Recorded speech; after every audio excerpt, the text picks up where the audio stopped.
in direct sales a lot, and I'm impatient. And to do affiliate marketing and internet marketing, it takes patience to do it right. Kind of been would go out and talk to people in person and make the close and get it done in one day and one time. But it's harder. You can't do that on the internet.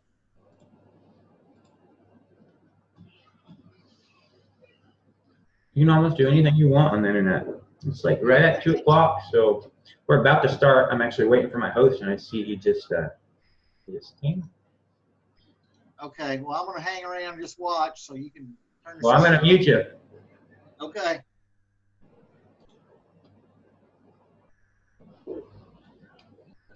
What's up, man? We have another co-host today. Wow.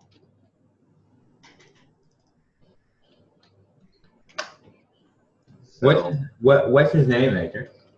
Cashton. Cashton. We call him Cash. K-A-S-H-T-O-N. What's he now? About 5 months? 4.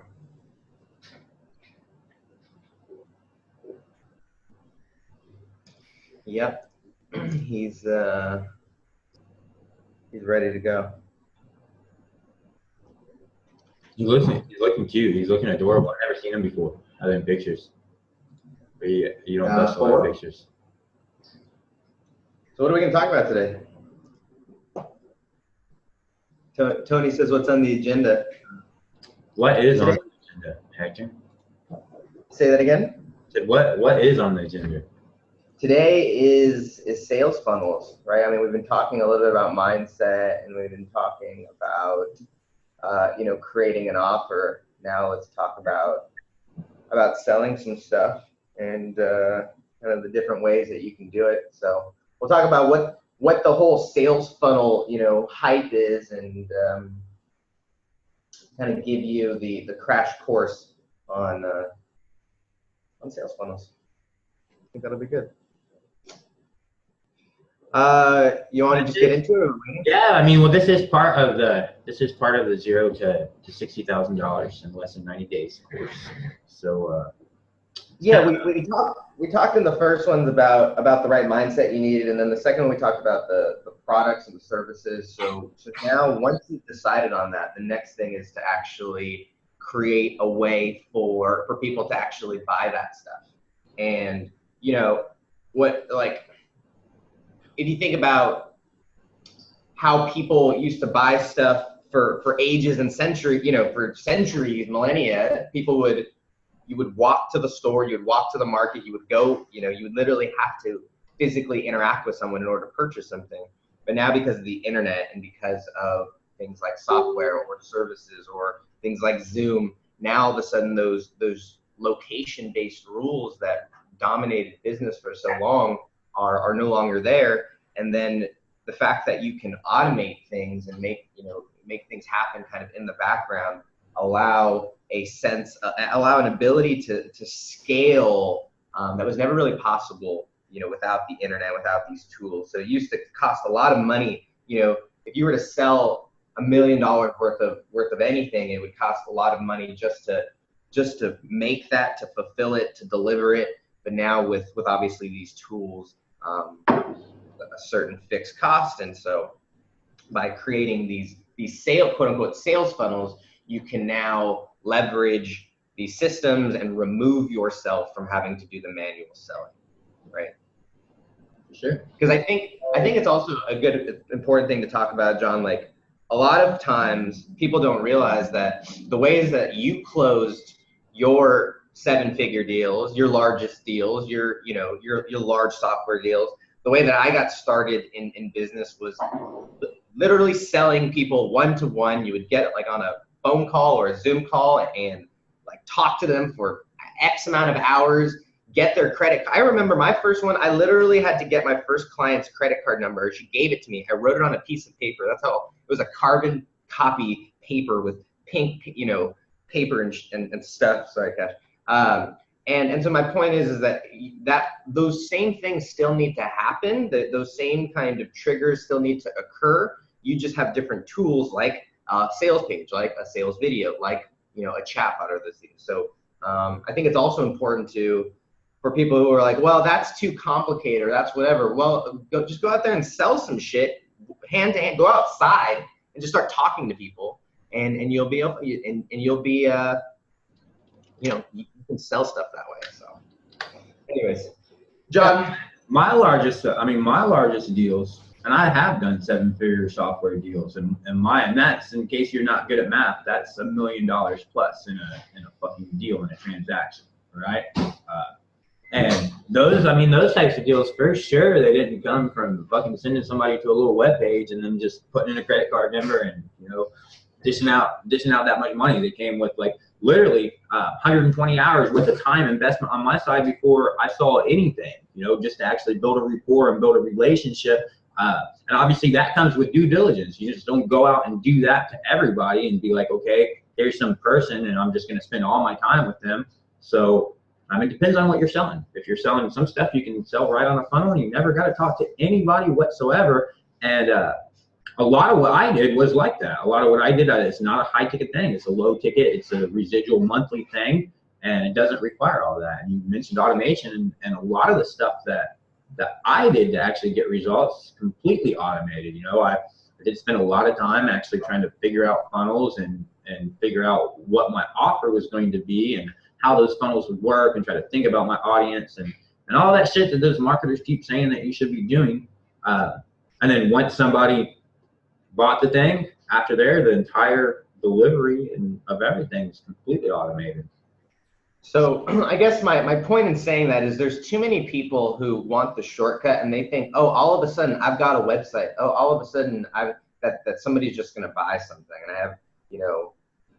So I think it's important that you still need to understand these fundamentals in order for that to happen. One thing that John is always looking to improve the course and make the program better for what you guys are paying for. And so one thing that we've realized is we haven't given you guys enough clarity on what to do. So for the first 2 weeks, we're going to have like kind of one assignment after every kind of video to make it easy to implement this stuff. But the first one was a mindset call. And so you'll see there in the chat, I'd encourage you guys to write down your goal. And John talked a lot about his sprint mentality and his sprint mindset, and really design your sprint and what's your goals and your action plan and what you need to make happen.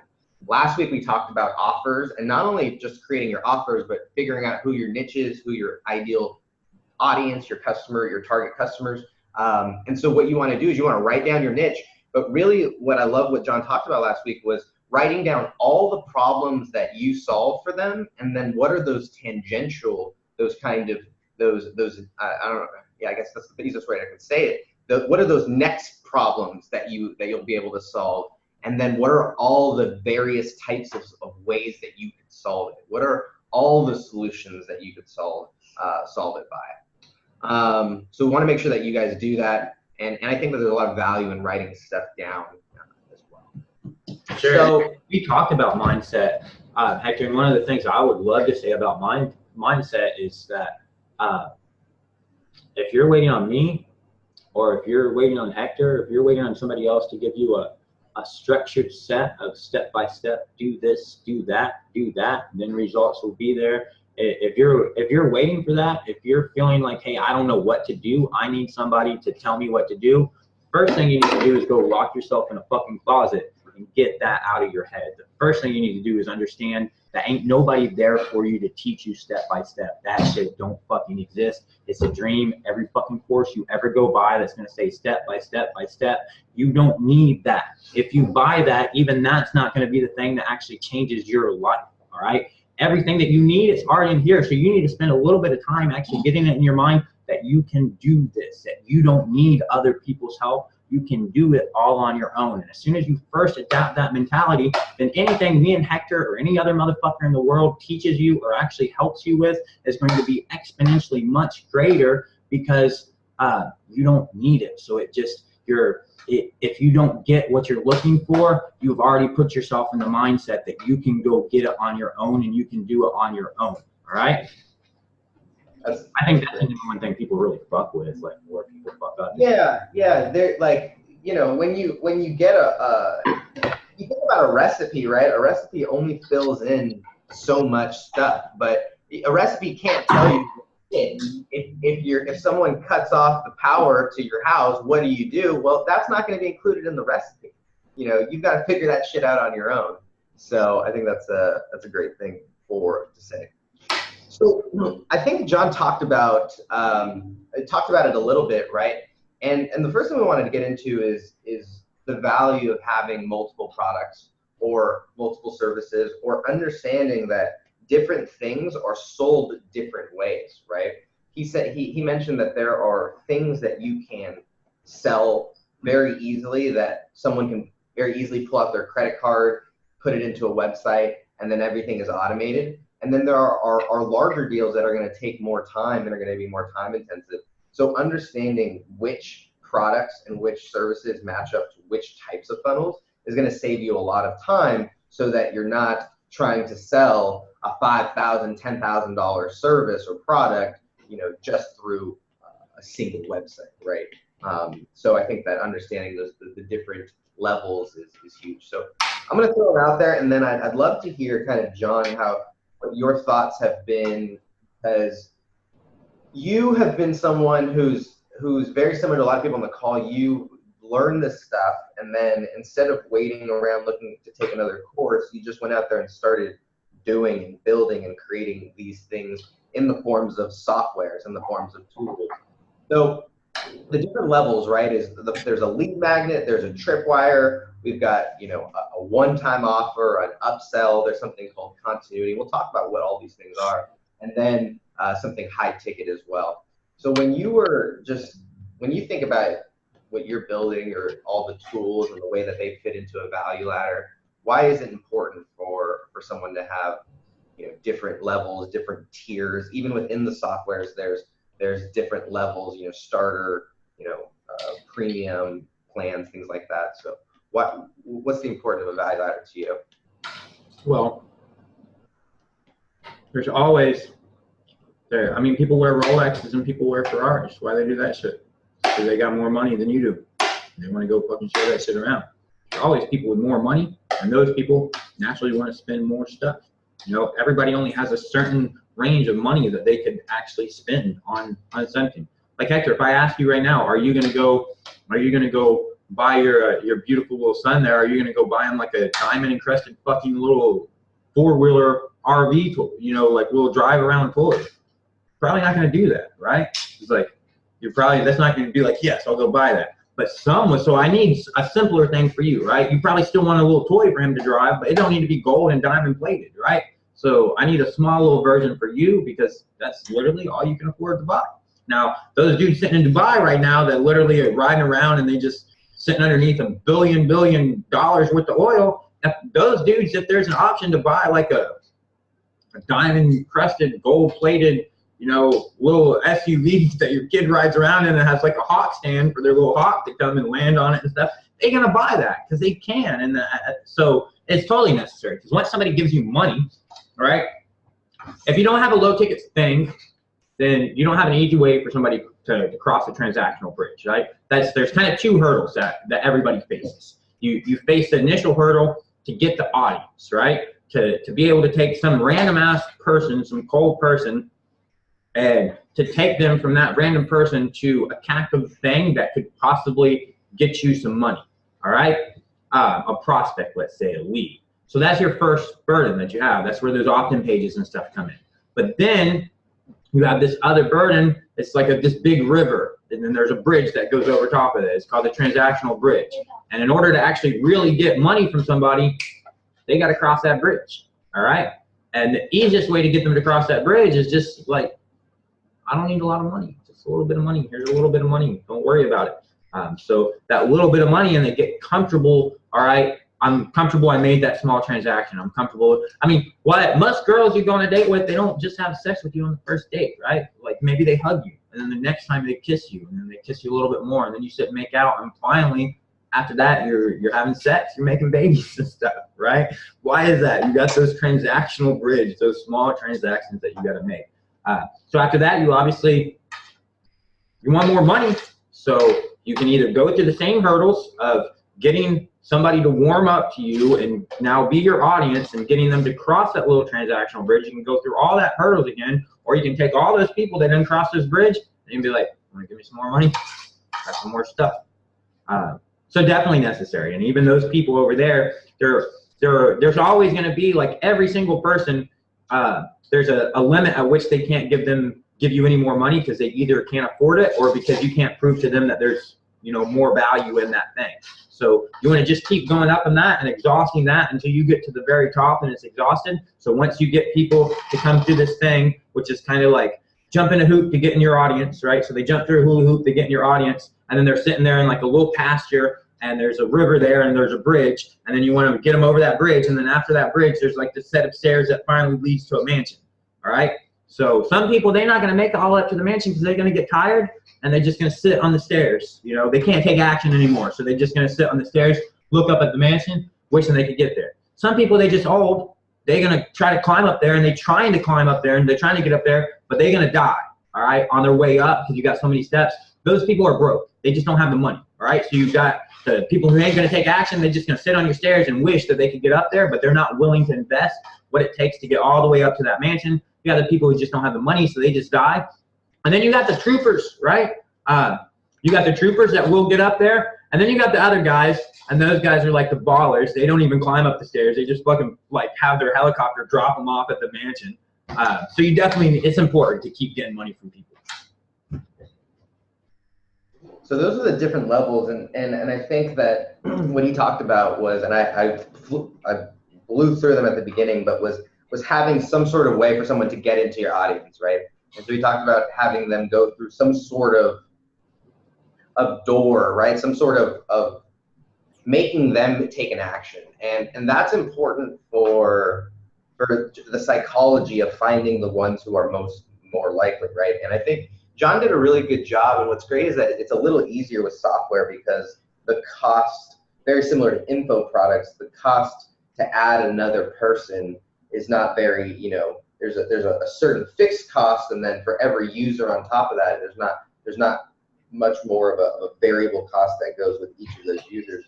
And so having some way or something that someone can buy for $1, what I love is one of my favorite kind of proof of concept, if you will, is John's $1 a day strategy. It's funny, like my wife, she's like, how can we get like $1 payment sometimes, or what is that? And it's just every day there are people who are signed up, and they just are signed up on a plan that they pay $1 every single day.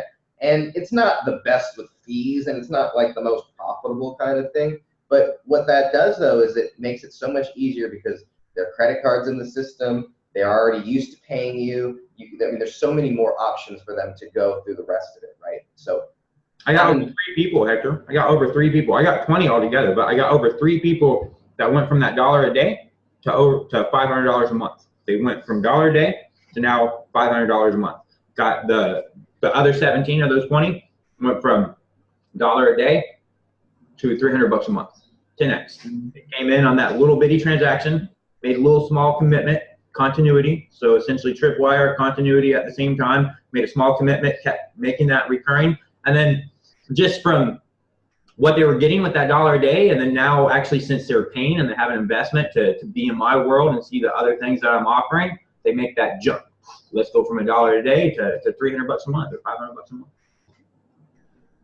So for you guys thinking about, I think that I'm curious, I'd love to know in the chat, like, what are you guys thinking about creating, right? And I also put in the outline that if it's not your own product, that one thing I could have done a better job of earlier on was supplementing my value ladder with affiliate products and finding other people's, where if I didn't have a very, very low end tripwire or something, well, finding someone where I could, or if I didn't have a high end service offering, or having some, something at the higher end of the value ladder, having a referral, or having being able to supplement it with other people's offers and services is another really, really important thing. But I'm curious, because there's so many different ways to package these things, right? I mean, in the form of a tripwire, right? You know, whether it's a PDF, you know, some sort of consumable content, whether it's software access. If some of you guys are you know, part of the tier 5 inner circle or community, you can give away, you know, access to software or tools, right? Like I would really encourage you to think and spend some time figuring out what is something that you can offer that is low ticket, right? But is also scalable for you, right? I thought of like one thing that I did is I put together a $1 course. As like John was doing this other stuff with his $1 a day, so I was like, well, I kind of drew inspiration from that and tried to find some videos that I had already recorded and things like that had already been put together that wasn't going to require me to do that much extra work. And then all of a sudden I packaged that and sold that, and that's been, you know, a huge profit driver for us.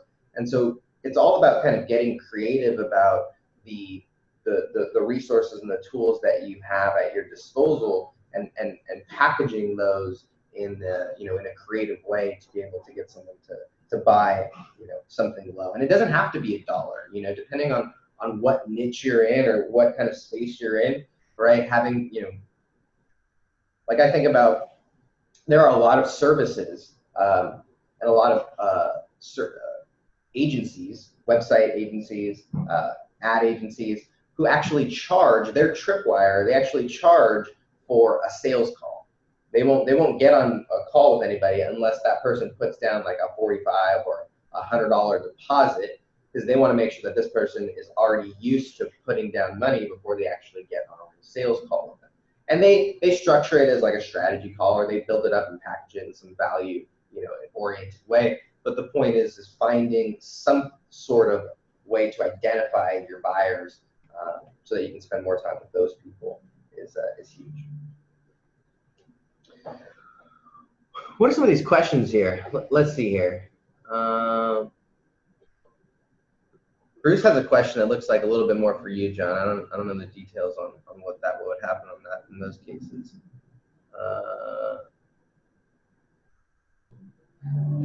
So the next thing, right? So it looks like Bobby's having just some challenges with his getting people to take the next step. And there's what I always kind of think of it as is creating it like a railroad track, right? And if you think about how a railroad track was built, railroad tracks are not like, if they were to look at, you know, the intracontinental railroad or whatever it is here in the U.S. back in the day, and they were to go, oh my goodness, we have to span 3,000 miles, and they were gonna wait until they were able to build it all at once, they would have never gotten started. But what they did is they laid the first piece of track, and they got started. As they kind of ventured out, they kept laying more track. And the same thing for you. What you've got to do is ultimately you've got to start. You just got to pick a point to just start. And I've heard people, this is about your products and services. There's no right way. I've heard people say, you know what, you've got to start with your tripwire. You've got to start with your lower end offer because it's easier to do that, and you can kind of build up. The challenge with that, though, is that it requires you to have a large amount of people for it to be actually profitable, to be, you know, and worth it. And I've also heard people on the other end recommend, no, you've got to start with your higher ticket offer. You've got to you got to start there. And that, I've seen so many people not succeed at that because they're too wimpy to be able to actually get someone to pay them thousands of dollars at a time, because whatever, they have, you know, insecurity issues or sales confidence issues or whatever it is. So there's no right way. What I would encourage you to do is to pick a spot and then to build from there. What doesn't necessarily make sense is to create a service, to create a high-end service, $1,000, $2,000, $3,000 a month, and then all of a sudden to create a $1 product, right? Because there's going to be too far for someone to go. So I'm curious, Johnny, if you've got thoughts on kind of that. But I know that people are like, well, where do I start? And it always comes back to me to just like self-awareness and what you have to offer. What would you say to that?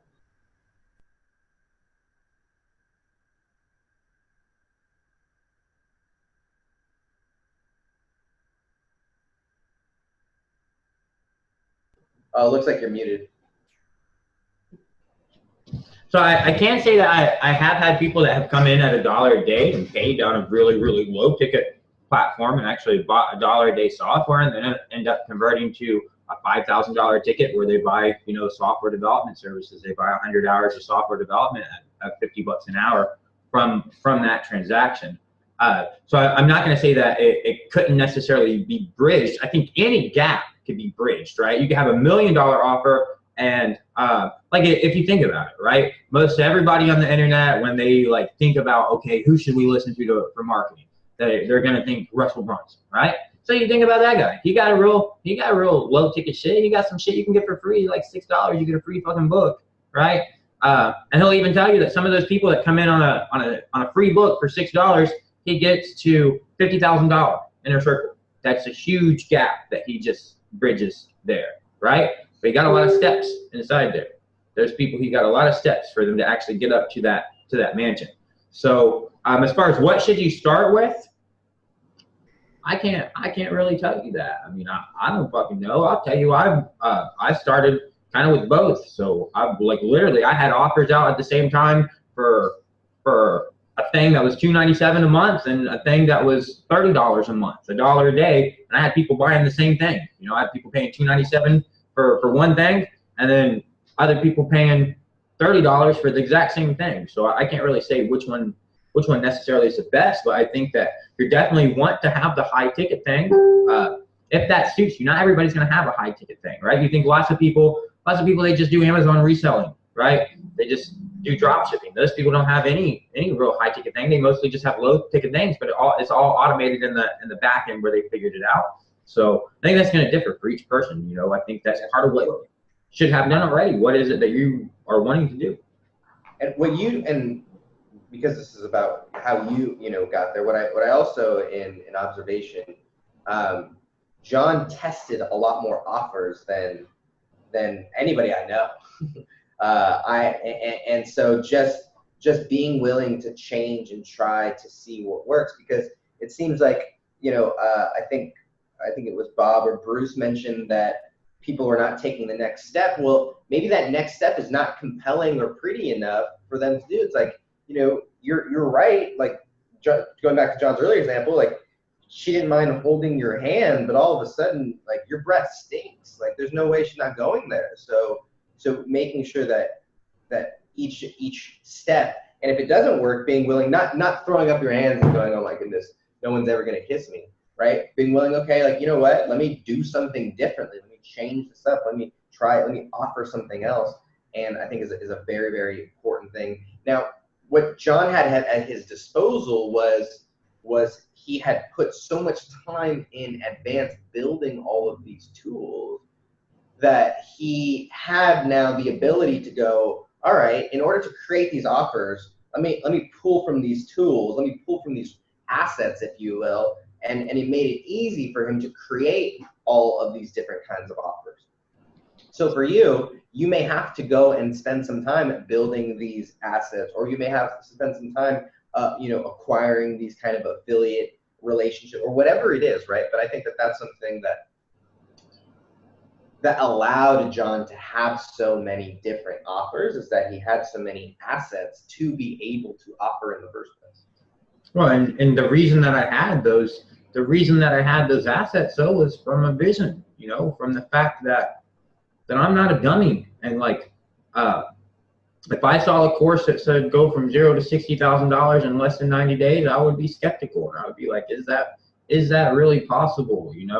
Am I really going to get results that fast? Probably not. So I spent a long time before I actually started seeing real fruits of my labor. I spent a long time in preparation, knowing that at some point in time I would find the thing that would actually work. And once that thing worked, once my little bud came out of the ground, my little sprout sprouted up, then after I saw that sprout, just like in a garden, you plant a bunch of seeds, some of them fuckers sprout, some of them don't sprout. They're dead seeds and they don't even sprout. Some of the ones that sprout up, a bird comes and eats those fuckers, so it doesn't work. Some of them die out. Some of them actually grow up into a pretty thing that produces fruits. And I had, as a rational person, I kept that in my mindset that this is going to take some work. Like I'm going to have to invest if I want to be a millionaire, if I want to accomplish my dreams and my goals, I'm not going to do that sitting in a hot tub sipping champagne, unless the dude I'm in the hot tub with that's drinking champagne with me is my ideal client that's about to buy my ideal thing that I've been creating.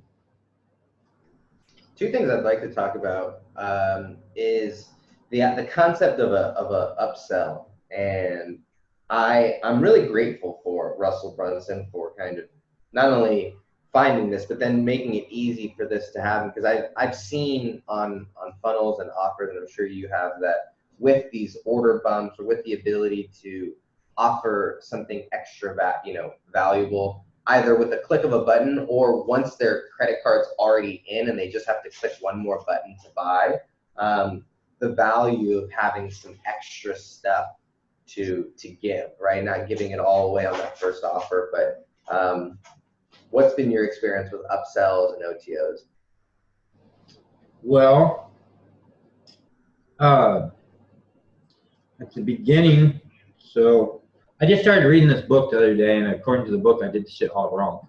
I was supposed to take more time and plan more stuff out and have all that in place before I done stuff. At first, I didn't really think about upsells, and I didn't have those in place. And the reason I didn't have those in place is because I didn't want to wait until I had every switch on the board before I tried to run some current to it to see if I'm going to get a spark. I mean, I didn't want to keep waiting and waiting and waiting to be like, okay, now if somebody buys this, I can upsell on that, because ain't nobody bought that shit yet. So I mean, I still got to tackle that hurdle, right? Like I still got to tackle, like I didn't even worry about, okay, can I sell this? Until somebody can become my audience, until I can actually get somebody to become my audience, and there ain't nothing to sell. So I didn't have them at first. But then, yeah, sure, after I started actually seeing sales and stuff come in, it's like, one offer, it's $47, all right? You can get in for $47. It's a monthly fee. Right after that $47, I didn't have anything else. But I started getting people to come pay that $47. So then I added a thing where it's like, all right, now it changes. You can pay $47 every month right now, or you can pay $1,000 right now, and you don't have to pay for 12 months. Or you could pay, if you don't want to do that, pay that $1,000, well then you can pay $97 because I upgraded you from one thing. You're on this thing where it's this price, and then right after that, I put you over on this thing at this price and say instead of paying, every month, you just pay for a whole year. So you go from $47 to $1,000. Or if you don't want to pay that $1,000, that I downsell you, and I'm like, okay, you don't got $1,000. I can understand you don't trust me that much, but you did just give me $47. How about 50 more? I'm gonna give you a bunch more stuff for the extra 50. And then some people are like, all right, some people went for that $97, that $9.97. The first time that happened, like literally, I went to my group, I posted about it, I was so excited. Like literally, I went from just something I saw at the first, even, like whenever I first started the Tier 5 community, literally, I fucking started that at $10, like $10. I gave you so much shit for $10, and it's like, all right, I got some people to sign up. I got like 15 people to sign up. I was feeling great because people just first bought my stuff. I'm getting my first stuff, all right. Then later I see, all right, I changed that same thing to $97. Guess what? I get 4 people to sign up. I get a lot more excited than if I get 15 people to sign up. It's like literally, I'm getting almost 3 times as excited for getting 4 people to sign up than getting 15. Why? Because they just fucking pay me $97. It's just $400 compared to $150, right? It's like the same thing happened whenever I put that up. So like $47 a month to $1,000, $997 for 12 months versus $97 for a month. When that dude first came in from $47 to $997, I fucking was ecstatic. I was like, shit, I just made $1,000. Like that, I was expecting 47, and that dude said, fuck 47. He went all in, right? So yeah, it's great. Like you're leaving money on the table if you don't do it. Order bumps as well. It's like I was in ClickFunnels, I was posting all my results and shit, trying to help them fuckers in there. And somebody helped me. Actually, he's coming tomorrow, and he's giving a fucking training tomorrow live on the John Vaughn Show about sexy ass funnels and building sexy funnels. He's a 2 Comma Club award winner. His name's Blake Newbar.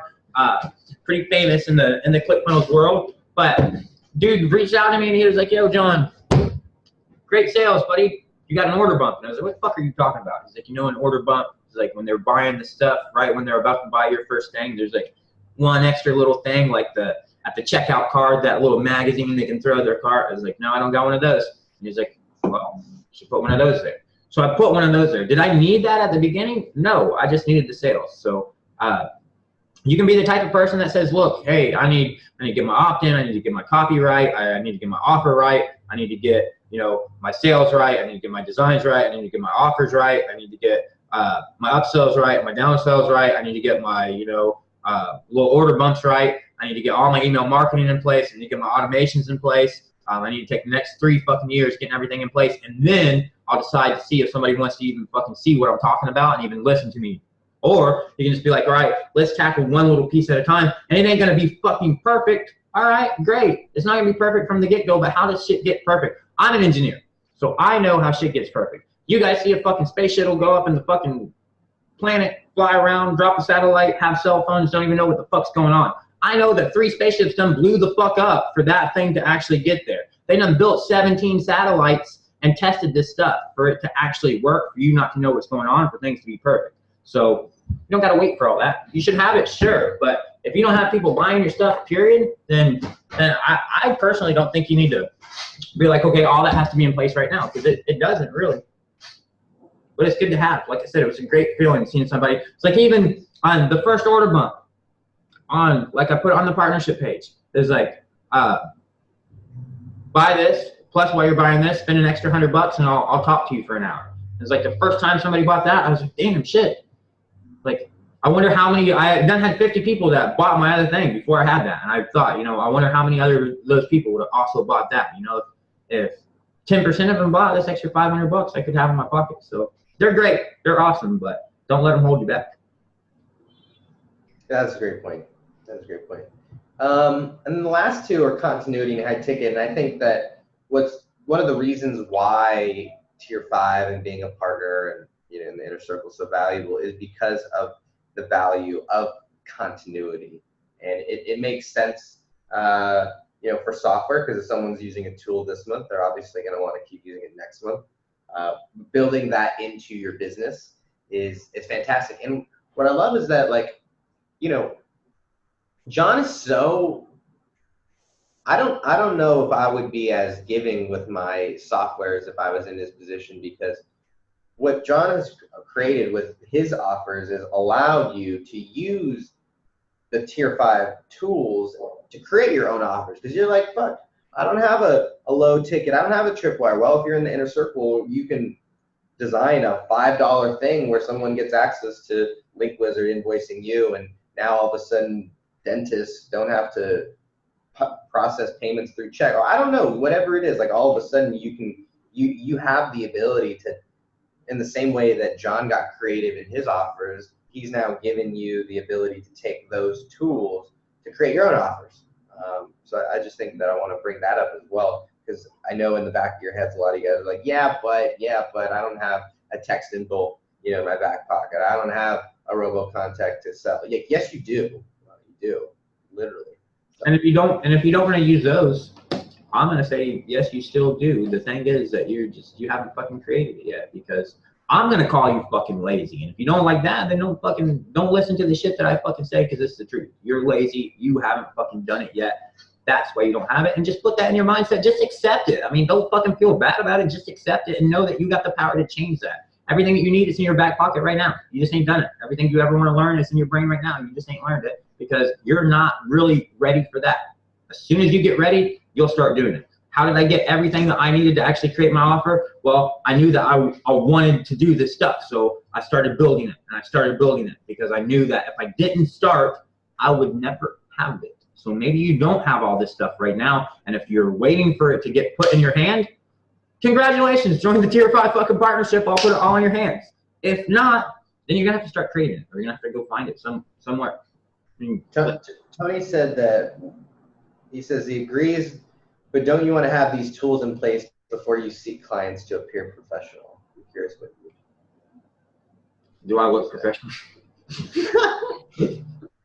I mean, do I look? Who are you going after? I mean, who is it that you're going after? If you're going after somebody that requires you to look professional and seem all professional, then yeah, you should definitely appear to be professional and be professional. Obviously, if that's who you're looking for. But I don't think that you're going to be that professional person selling stuff on funnels like that. I mean, for professional services aren't purchased like that. Professional services are purchased through you. I mean, you talk to people on real professional services. So, and it depends on where you're at. So.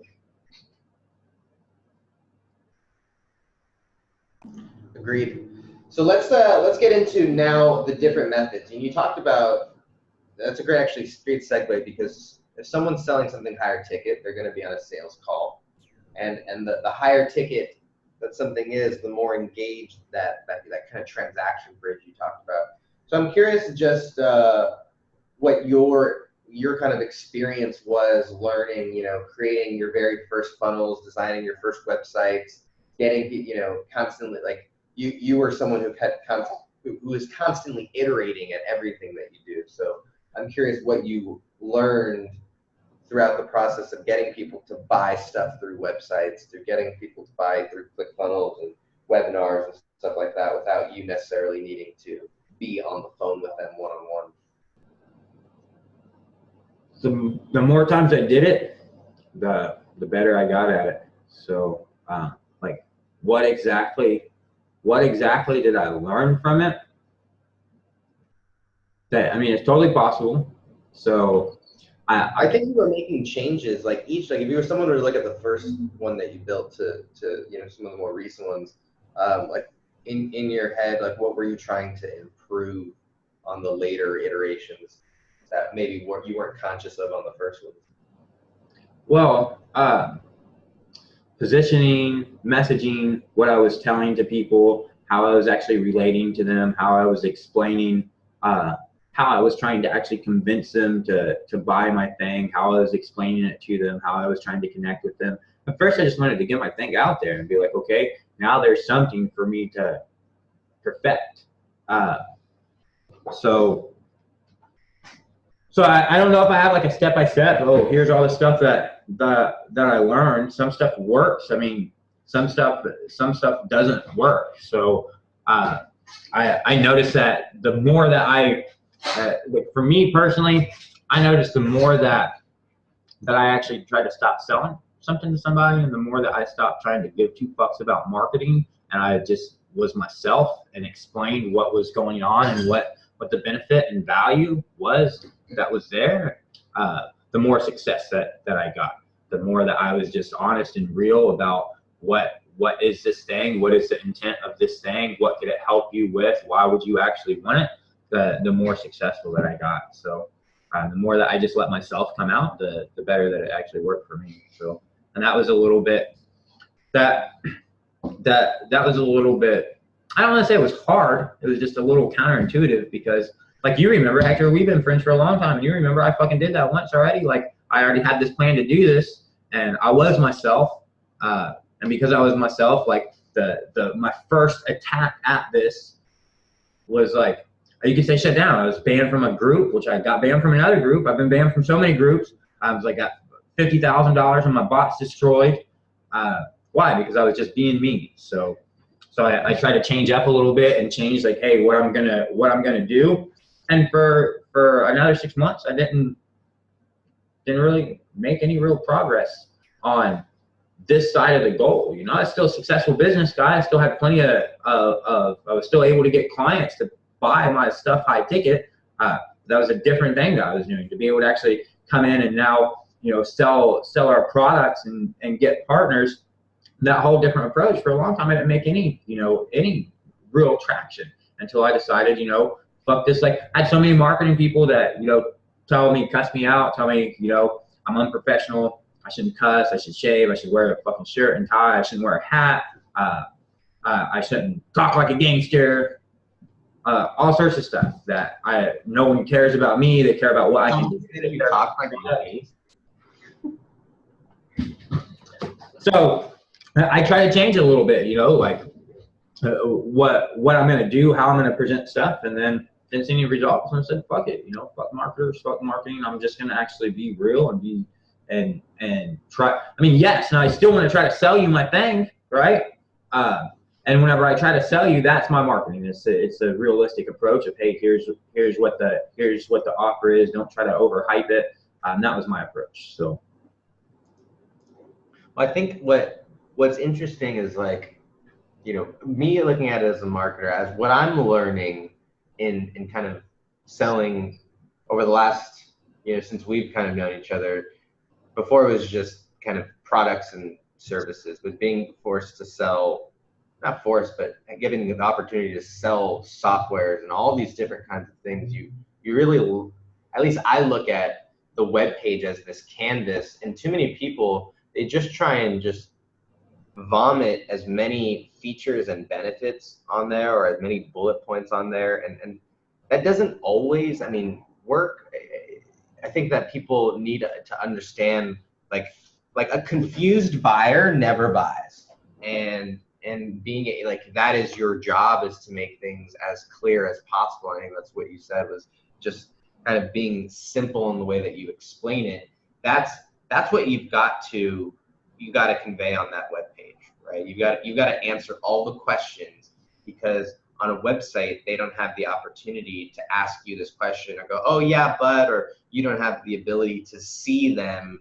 You know, when you're pitching somebody, old school one-on-one sales, you or on the phone or whatever, you can react and interact in the middle of that pitch to adjust to their concerns, to adjust to their objections, because you're there in real time. But you're not there when someone's reading your sales page. You're not there when someone's watching your webinar, your sales video. And so it's about being able to anticipate and think of what are all of the concerns that they're going to have. What are they actually thinking about? Where are they at in their head? And how, what I love about what John said is like just relating to them and explaining the value that way. So that is essentially what you're doing, whether it's a sales page, a webinar, or a sales call. And what I love is that those are really the only three ways to sell anything. You can sell something through sales copy.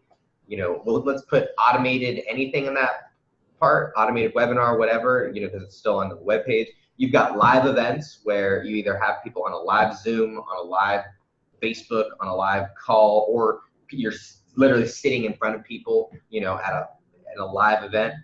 And then there's the third way is sales calls. And that's it. And that's a one-on-one kind of sales presentation. And when you just look at, okay, what is my offer? What is it that I'm selling? It will naturally tell you which of those routes to go through, you know, to. And I guess the last thing is that, like, there's some people who are great website designers, they're great creatives, they're great marketers, they're great whatever, but they're not great salespeople, or they're just not good at sales. Like, for those, I think it's important to realize that, and if you have to find someone to do that sales for you, right, to just manage that sales call, and then don't wait around, like, you know, throwing your hands up saying, oh, I can't do it. Like, it's either you find a way or you find someone else, you know, to do it for you.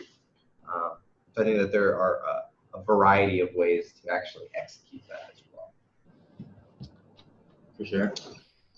All right, let's finish up with some sales psychology here, and I went through and talked about, or I listed in the chat, and if you guys didn't get this, we'll repost it in the chat.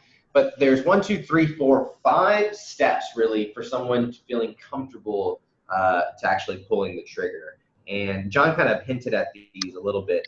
I'll cover them really quickly, and then, you know, we'll kind of go into any that you see fit. The first was authority, right? Having some sort of expertise, so they need to believe that you have the answers.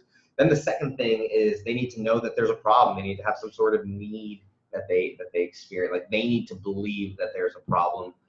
They need to see the value in your solution, so much so that they're willing to actually, like there's a difference between someone liking something and someone going, oh, that's cool, and someone saying, I want to pay for that, right? That transaction bridge that John talked about is huge. The fourth step is comparison. I mentioned that not only will a confused buyer not buy, but most buyers need to have some level of competency in the market. And so they're going to do some research, or they're going to want to see what other competitors, like kind of price shop, or there's various things that people do. But the point is that people need to be confident that when they go and compare this product to something else, that they're not going to have buyer's remorse. And then the last thing is just urgency, right? Having some sort of reason for them to purchase today is critical as well. So those are the 1, 2, 3, 4, 5 steps that you really want to cover, no matter where you're selling them. So anything in particular, John, that you feel is important, or is there anything that, you know, I don't know if you're just always been like a natural salesperson, or if that was a learned thing, or you just like forced yourself, but I'm kind of curious your thoughts on selling, and then even specifically selling through either websites or sales calls specifically. I think you're still muted. I for sure wouldn't say that I'm a natural at sales, or that I'm even good at it. It's like I'm good at what I do. So like if somebody wants to buy software from me, so like if they want me to build their software, I'm good at building software. All right. So that to me makes it easy to sell that service, because I know what the fuck I'm talking about. I'm not like the best in the world, but I'm like the best in the world. So I know I'm not the best in the world, but I'm still going to have that attitude because I'm damn near close to the best in the world. And I would challenge that with the best in the world. And even if I'm not the best in the world, I'm still going to carry that confidence, because I damn sure don't want the person that's going to be buying stuff from me to feel like I doubt myself. Because if I'm going to take my motorcycle to some dude to have him fix my motorcycle, and I'm like, yo, hey, it sounds like it's about to blow up. Can you fix that? And he's like, I think I can fix it. And I'm like, okay, well, how much is that going to be? And he's going to be like, well, normally I charge $100. Is that okay? Is that too much? I'd be like, this dude's a fucking idiot. Like, this dude's not going to fix my motorcycle. I'm going to die. I'm going to take it down the road, and I'm going to ask that dude, hey, I think it's going to blow up. Can you fix it? Oh, yeah, I fixed that 6 times.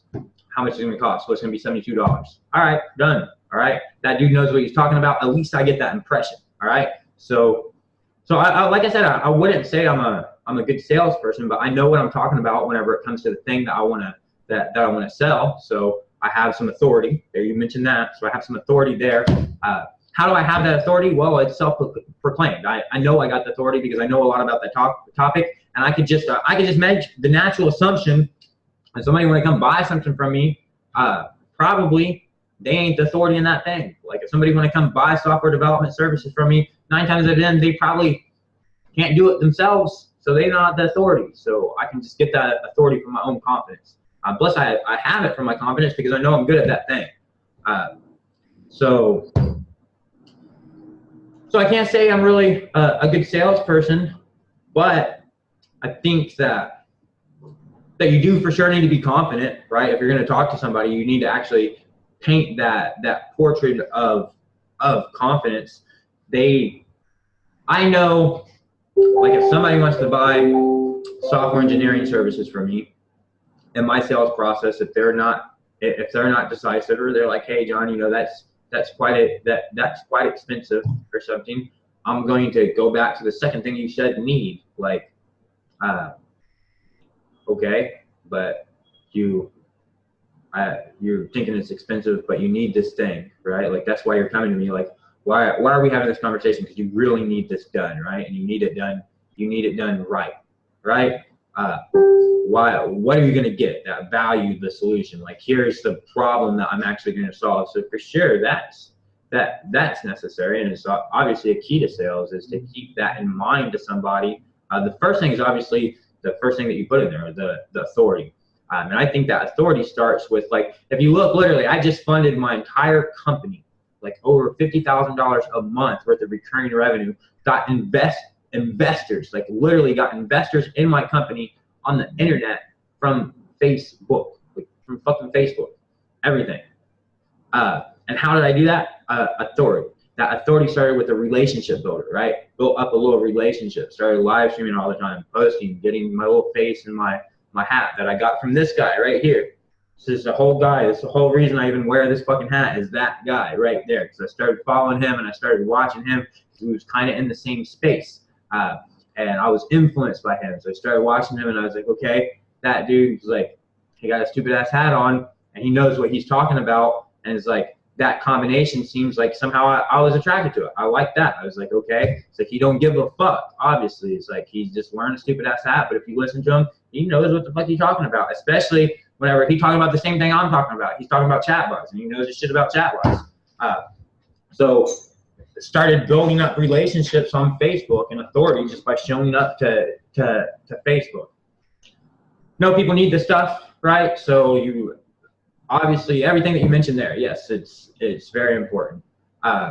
The comparison, I didn't do much comparisons, so I really didn't do a whole lot of any, like I know that's a big concept of it, but I didn't do a lot of comparisons. I'll share what I think that you did instead was that you did a lot of research in advance to make sure that all of the features for everything was comparable, so that whenever someone went out and did the research, like you didn't need to address other competitors, but I think you addressed them directly through your features.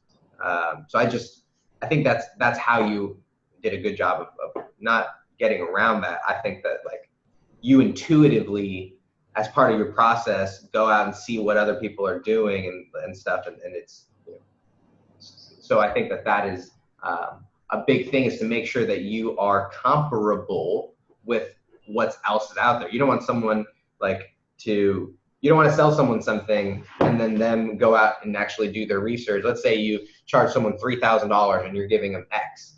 Well, if they go out on the internet and they find that they can get X, Y, and Z for 1,000, if they didn't know that, they're gonna come back to you and say, give me my $3,000 back, I'm only getting X.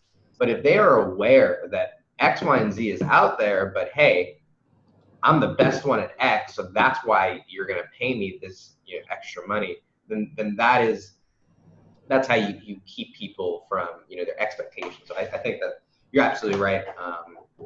I think it's necessary, though. I mean, I do think it's, I'm not going to say it's not important. It definitely is important. Like, all this stuff is important, but even without it, you can start. Like, you have to start to be able to build all of this up. So even without it, you can start. I didn't throw rocks at people. I'm going to from now on. I'm going to throw rocks at people just like the marketers say that I'm supposed to do. I'm going to hit them right in between their eyes, too, when I throw the rocks. But urgency, for real, like I really noticed that. I noticed that for real. It's like, so I started the community April, like right at the end of April. And that went, and literally I went from like 0 to maybe maximum like 7K, maybe like maximum 7K. And that peaked out and went back down over 5, 6, 7, 8, 9 months, 5 months, 6 months. And then once I actually figured out a way to build in urgency, once I figured that out in my own offer, I can't do it for your offer, but in my own offer, once I figured out, you know, how I could increase value the faster that you took action, right? Urgency, how I can get you to say, okay, I need to do this now. I can't wait till tomorrow. Once I figured out that key, then literally within 20 days, I hit 40K in residual. Like, within 20 days, once I figured out that urgency, within 20 days, literally I went from needing to have $30,000 a month to having $40,000 a month, just like that. Once I figured out urgency, so I'd say that one's pretty important. But a lot of people use like just fake stuff, like fake urgency and fake scarcity, and that will work on some people. But if they figure out that it's not real, then they ain't gonna trust you next time that you have another offer and you're like, this is urgent, do it right now. Then they're just gonna be like, no, it's not. It's like, I know you just made that Black Friday deal, but then you're just gonna, and the same deal that you just said, hey, you got to get this right now. You're gonna come on Cyber Monday and you're gonna be like, here it is again. And then it's like, you're telling me I got to do it right now. Well, I know you're just gonna come on Cyber Tuesday. That doesn't even exist. And then you're gonna give it to me again. And then 1 week later, you're gonna say, oh, you know that thing that I said you'll never get again? Here it is, one more time. People are gonna stop believing you, so you're not gonna be able to create as much like people taking action whenever you tell them that, hey, you have to take action right now. So if it's fake, it will work, like I said, on some people, but I would say that was the key factor for me. Is like, once I figured out that urgency, that was what went, and it was like almost overnight. Like literally, the day after I figured out that urgency, like the next day, it was like $11,000 day. Changes the game. All right. Guys, if you guys have questions, you got a minute to go. There's one from Bob in there who asked about, I'm not really sure about what he's asking. Maybe you can understand what he's referring to. He said, you're talking about, Bob said, when you send out emails to unsubscribe, John, is that a reverse psychology trick? I know you're not a marketer, but I'm curious on it. No tricks. I don't play tricks on people. So no, it wasn't no reverse psychology. It wasn't no reverse psychology trick. It was a real psychology trick. Like, look, motherfucker, I'm about to try to sell you something. I'm about to take you on a journey and try to tell you some information about me. Why? So that you can create an emotional connection between me and you can like me and we can be a little bit emotionally connected. So that whenever I sell my stuff, I can sell it at a little bit of premium and you'll give me that premium because you fucking like me. And we're about to go on this journey. And I don't want to I got to pay logically for every single email that I send out. I logically have to pay money for that. It goes through a mailing service that charges me per email. So that's going to cost me money. And I don't want you there. If you're not prepared and willing to go on this journey that is going to lead to me trying to get money from you, fuck you. Unfucking subscribe, because that's the whole intent here. No reverse psychology there. Just, I don't want people on my list, really. Like, if you don't want to be there, like, why would I want to spam you out? If I just fucking spam you out every day and you don't want my emails and I just send them to you and, like, I'm not upfront in your face and it's like, hey, you're on my list, here comes the emails, are you sure you want to be here or not? Why would I expect for you to buy stuff from me? No, that's not reverse psychology. I just want to tell you, it's my first email. I'm going to tell you, look, if you don't want these emails, they're coming. I'm going to be telling you about myself and about my products and why you should be buying them up. If you don't want that shit, then just get off my list right now, because what's the point of you being here? It's no good for me. It's no good for you. It's like, you're just going to have a bad taste in your mouth because you're going to be getting all these emails and I don't want this shit. And then you're never going to buy my stuff. I'm going to be looking at a conversion ratio that's 1% whenever it should be 7% because I got a bunch of stupid people on my list that don't want to buy my stuff. So no reverse psychology there. Just, I only want people I like. I only want people in my audience that really want to buy, or that eventually are going to buy. So I want to try to weed you out as fast as possible. I want to give you the chance to run away as fast as possible, because that's a microtransaction from you. Right there, if I send you an email that says, yo, I don't want to spam you, please unsubscribe, and then I give you a little bit of information and I say, hey, here's the deal. My name's John, blah, blah, blah, a little bit of story about me. Here's what's going to happen in the future. And I give you the option to unsubscribe, and I say, please unsubscribe if you don't want this, all right? If you don't take action there and unsubscribe, you just created a microtransaction for me. You've just told yourself that you do want to be sold to. You've just given me permission. That's one of the, Hector, you know, that's one of the biggest things. If you watch all the major sales dudes that charge you fucking thousands and thousands and thousands and thousands of dollars for you to learn how to be a high-ticket closer, it's microtransactions. You get people to say yes to you. You prepare them to say yes. You ask people's permission, right? You get their permission to talk to them, to ask them these questions. You get their permission to, if after this chat, you know, we'll talk about pricing. Why are you getting those permissions? Because you're creating two microtransactions. They're granting you permission. You're also conditioning them to say yes. Why? Because at the end of the sales, you want to be like, it's X amount of money. Do you want to pay? And what is your expected result there? You want them to say, yeah, yes, yeah, let's do it. So you got to condition them to that. So no reverse psychology. I just want to be honest and transparent with you what's going to happen. And if you're not down for the ride, then fucking no hard feelings. Get the fuck out. You're not my target guy. So great.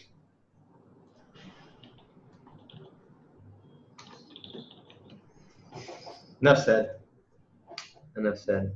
All right, guys. So here is your assignment for this week. Is I wimped out a little bit at the I'll admit.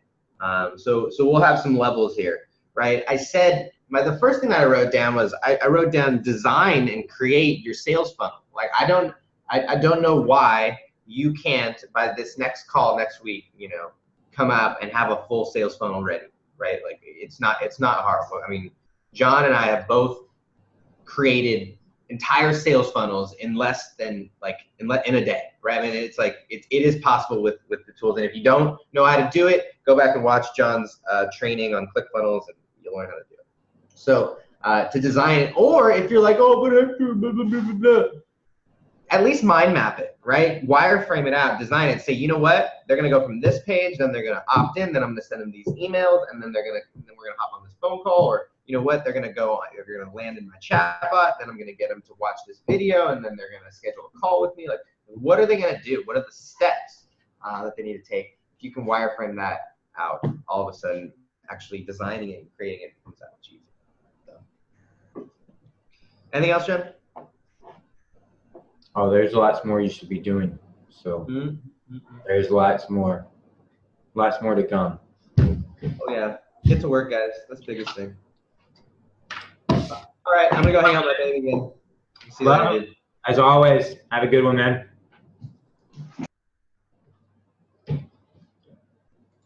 Well, boys and girls, my Facebook friends, everybody who's purchased my course, there's a lot of other course material. This will be uploaded to your members area later. If at any time you're not getting any value from these courses, or you're not learning anything, you're not enjoying them, well, then you just raise your hand or open your mouth and let us know, and then we'll watch our mouths, and we won't be sick potty mouths, and we'll provide you more value. All right.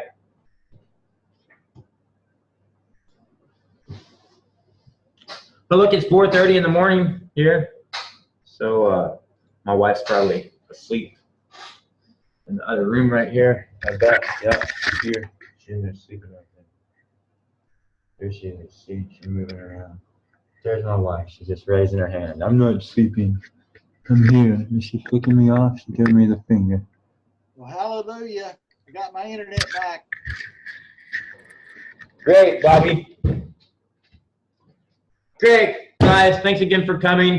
Hope you guys have a great day. I am going to take my marketing hat off now. You guys enjoy your day.